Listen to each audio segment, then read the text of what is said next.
Kenapa polisi belum menangkap Adi Hidayat penista agama? Takut ya? Sebelum kita lanjut, jangan lupa subscribe dan nyalakan lonceng agar mendapat informasi yang terbaru. Masih ingat soal kasus Joseph Pauzang atau JPZ yang diburu polisi karena diduga melakukan penistaan agama Islam melalui channel YouTube? Kabarnya, seluruh kemampuan dan peluang yang ada akan dimaksimalkan sedemikian rupa agar dapat menangkap JPZ karena yang bersangkutan dikabarkan berada di luar negeri, tepatnya di Jerman. Bahkan polisi berencana akan memeriksa keluarga JPZ yang ada di Indonesia. Kesannya, polisi sangat berhasrat menangkap JPZ. Kita tidak tahu apakah demi penegakan hukum pasal penistaan atau berdasarkan desakan massa yang kebetulan menyandang status mayoritas di Indonesia. Nanti akan kita simpulkan di bawah setelah membahas pokok persoalan di tulisan ini tentang Adi Hidayat. Di media sosial telah beredar video Adi Hidayat yang menjelaskan tentang asal-usul kata gereja dan hari Minggu. Saya kutip saja. Berdasarkan perjalanan waktu, igereja lama-lama menjadi gereja. Jadi gereja itu bukan bahasa Indonesia. Dari bahasa Latin, asalnya igereja. Bagaimana cara ibadahnya? Pertama, mereka datang ke situ itu 2 hari setelah orang Islam ibadah. Orang Islam umumnya hari Jumat mereka ke masjid. 2 hari setelah itu mereka berangkat ke igereja. Nah, cara menyembah orang-orang Katolik sampai sekarang itu nggak langsung menyembah Tuhannya lewat perantara. Jadi kalau mau ditebus dosanya datang kepada Bapa, gitu kan? Minta pengakuan dosa dan sebagainya disebut dengan santo. Pada saat itu yang disembah Santo Domingo. Jadi ketika berangkat ditanya mau kemana mereka, nyembah Santo Domingo ke igereja. Lisan orang kita suka menyingkat Santo Domingo menjadi minggu sampai harinya, tidak pakai O.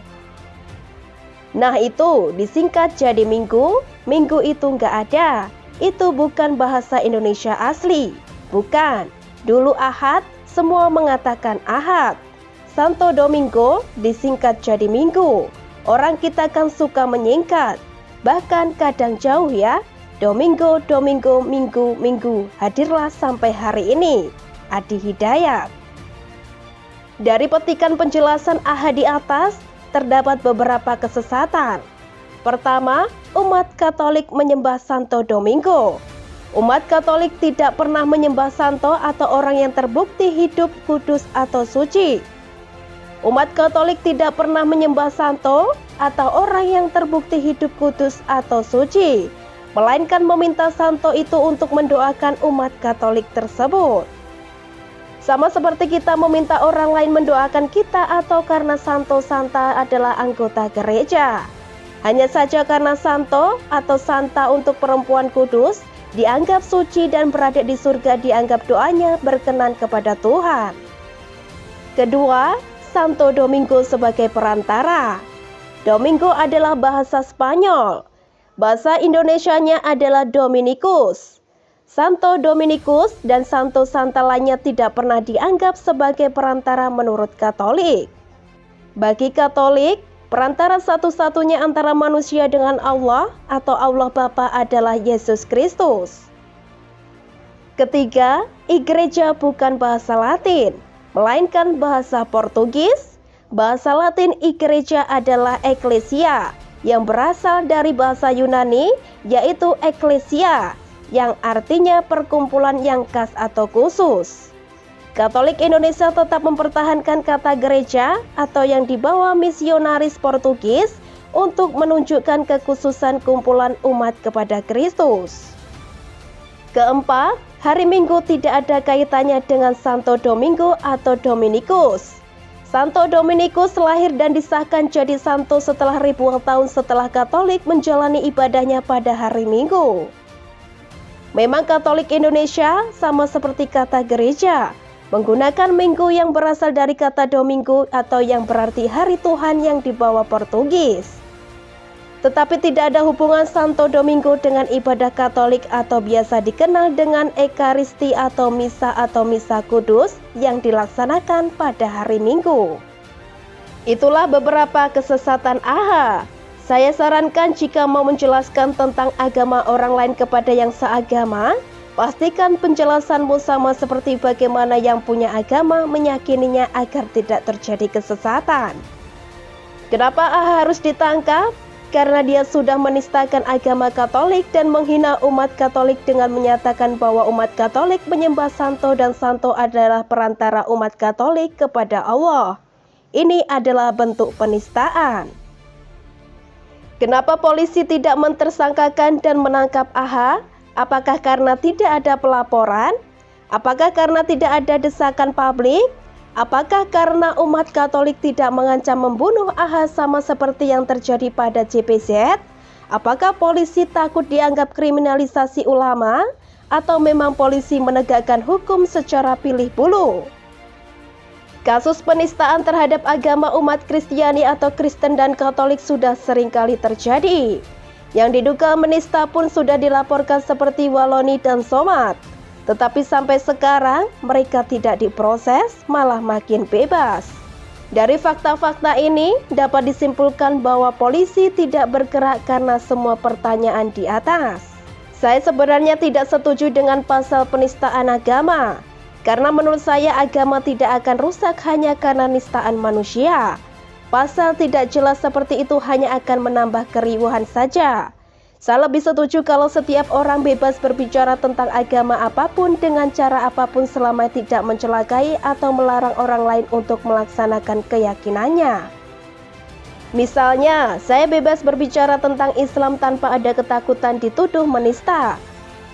Kalau setiap orang bebas menilai, tidak baperan, maka tidak akan ada yang merasa tersakiti hanya karena yang tidak seagama berbicara tentang agama tertentu. Saya sendiri tidak merasa tersakiti hanya karena cocok logi Adi Hidayat. Karena menurut saya, bodohlah saya kalau sakit hati menanggapi orang bodoh dan jahat membohongi pengikutnya. Tetapi sebagai warga negara, saya meminta kepolisian untuk berlaku adil menegakkan hukum, termasuk soal penistaan agama. Jika memang tidak bisa adil, lebih baik pasal itu dicabut saja. Kasihan citra kepolisian jadi buruk hanya karena mengikuti kemauan orang-orang yang hati dan agamanya rapuh dan lemah. Gara-gara pasal penistaan agama, tidak ada lagi canda di antara yang berbeda agama soal agama. Tidak ada lagi diskusi, sebab nanti takut dituduh menista agama. Lebih baik dicabut saja soal penistaan agama. Salam dari rakyat jelata.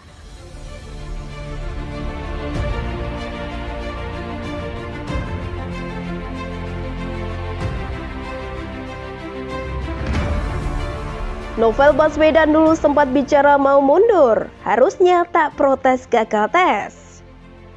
Sebelum kita lanjut, jangan lupa subscribe dan nyalakan lonceng agar mendapat informasi yang terbaru. Seorang pegiat media sosial bernama Yusuf Muhammad mengatakan bahwa Novel Baswedan seharusnya senang jika nantinya beneran dipecat dari KPK sebab sebelumnya pernah mengatakan niat untuk mengundurkan diri.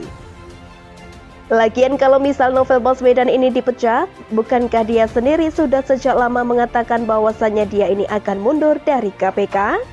Harusnya Novel Baswedan ini senang ketika mendengar bahwasannya dia ini akan dipecat karena tidak lolos uji wawasan kebangsaan. Karena dia memang sejak lama menginginkan bahwasannya dia ini akan mundur. Tapi sampai sekarang, dia ini masih belum juga mundur, katanya lagi. Novel Baswedan memang pernah menceritakan niatnya yang sempat ingin mundur dari KPK. Dia mengatakan itu pada akhir November 2020 saat dia diwawancara dalam acara berjudul Legenda KPK, Novel Baswedan Kembali Unjuk Gigi, yang tayang di Karni Ilyas Club. Memang sejujurnya saya sudah beberapa waktu yang lalu saya sudah ingin mundur, kata Novel. Alasannya adalah sudah terjadi pelemahan KPK melalui UU KPK yang baru.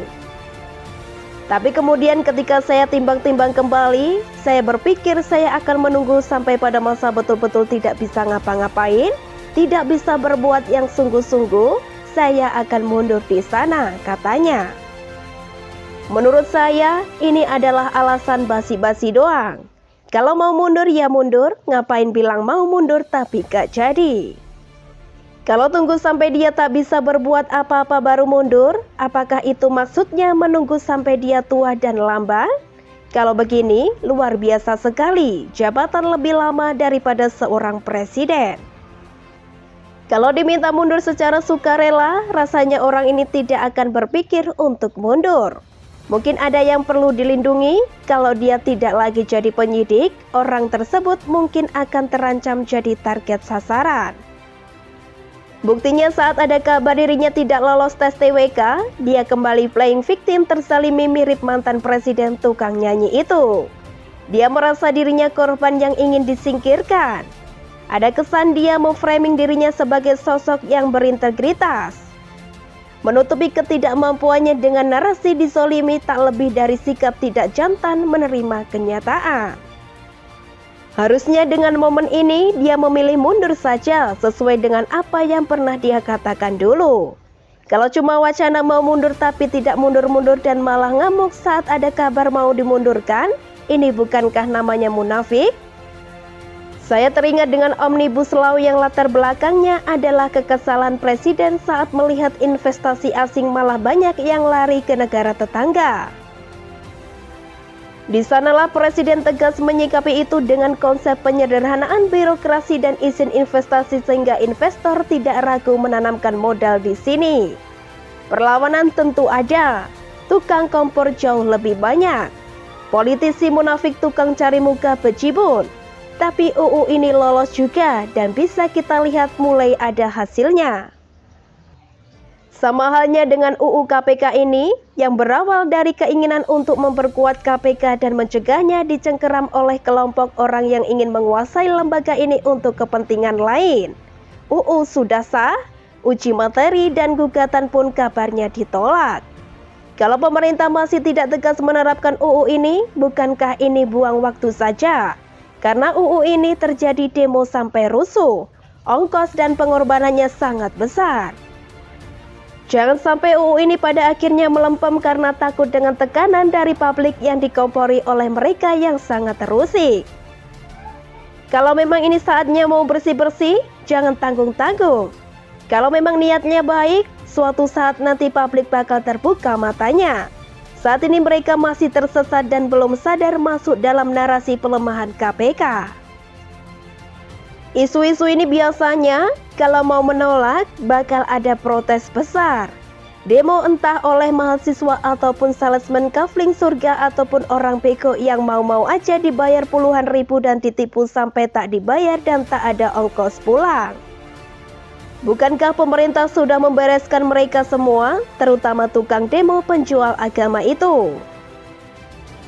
Saya suka dengan perkataan Wali Kota Solo Gibran saat memecat lurah yang kedapatan terlibat dalam pungli perkedok zakat. Dia bilang, biasakan yang benar, jangan membenarkan yang biasa. Bagaimana menurut Anda?